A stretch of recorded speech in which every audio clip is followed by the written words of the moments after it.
Let's break down the closed stance and open stance forehand so you know exactly where to use them in the court when you're playing on the baseline. Now, there's a lot of confusion out there because traditional coaches are going to have you stepping in on every forehand. Doesn't matter where you are in the court, they're going to want you stepping in. And then the modern coach, the quote-unquote modern coach, is going to have you set up with an open stance forehand on almost all forehands that you're hitting. And I just don't agree with this philosophy. I think forehands are situational depending on where you are in the court, and you want to have a mix of both. You want to hit the closed stance and you want to hit the open stance. Now you'll notice that I put 2 lines down on the court because I wanted to divide the court and make it as simple as possible so you know the zones on when to use the open stance and when to use the closed stance.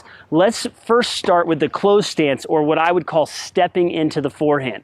Now when the ball comes in the middle of the court and it's in your strike zone, I want you to step into the forehand.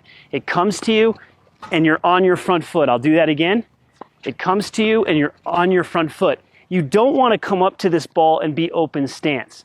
Now, the one exception to this that I want to point out is if the ball comes really high and it's probably in this area right here, now you can load up and go from your back foot or your outside foot to the front foot. So let me show you that real quickly here. So I might go like that on the forehand when it's up high, but your general forehand when the ball stays lower or it's in your strike zone in the middle of the court is I want you stepping in with a closed stance. Now remember, closed stance doesn't mean stepping across like this. That's a no-no. We want to put a big X over that one. Stepping in means stepping towards the target in this fashion like this. Now, what happens when the ball comes a few feet away from the middle of the court right here? Right up to about this line right here, I still want you to step in.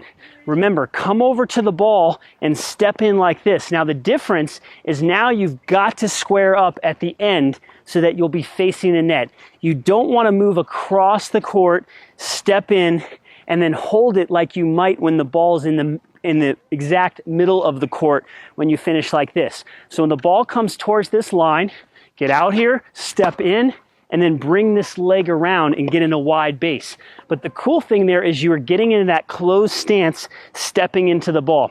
Why do I like this for all of you players out there? Because it makes you aggressive with your footwork. Anyone can run over and just go like this and lift up their leg and hit off their back foot.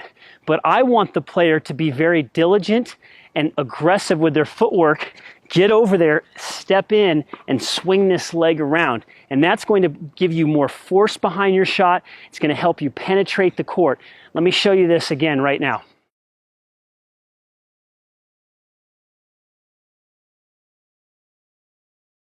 I like that much more than hitting with the open stance because I remember playing matches on the Pro Tour where I got nervous and I noticed a lot of forehands like this. But whenever I focused on getting on my front foot as much as possible, it made all the difference in the world. Now, the open stance forehand. You should use the open stance when the ball gets outside this blue line here and towards the single sideline. That's where you want to use the open stance footwork pattern.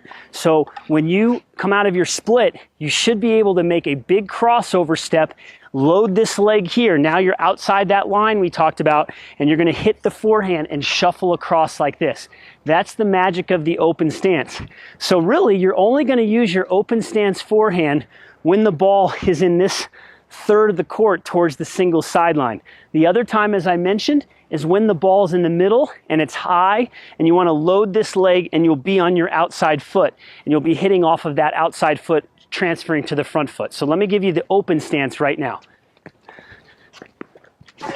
So you'll notice that I didn't take 4 steps to get out there. I didn't take a bunch of choppy steps like this. I took one big stride and I loaded up the outside leg. One big stride, loaded up the outside leg. That's the only time you really need to use that open stance as a rec player or as a junior player. Sometimes you might find yourself on your front foot out this wide. If you're in this position, just make sure you jump around and square up like this. So that's your breakdown on the open stance and closed stance forehands. Use the closed stance when the ball is in the middle in your strike zone. You can open up your stance in the middle when the ball gets up high. Use the closed stance when the ball is a few feet away from the center of the court, but make sure you square up at the end. And finally, use the open stance when the ball is out towards the single sideline, because that will not only help you hit a better forehand and help you with your balance, it will also help you recover back towards the middle of the court. Hey, it's Chris Lewitt, head coach of Tennis Evolution. These are excellent tips from Jeff, especially not to be complacent with your open stance and lean back. Make sure you're aggressive with your footwork. Jeff and I really appreciate your support of the channel, and please consider subscribing and tell your friends. Thank you.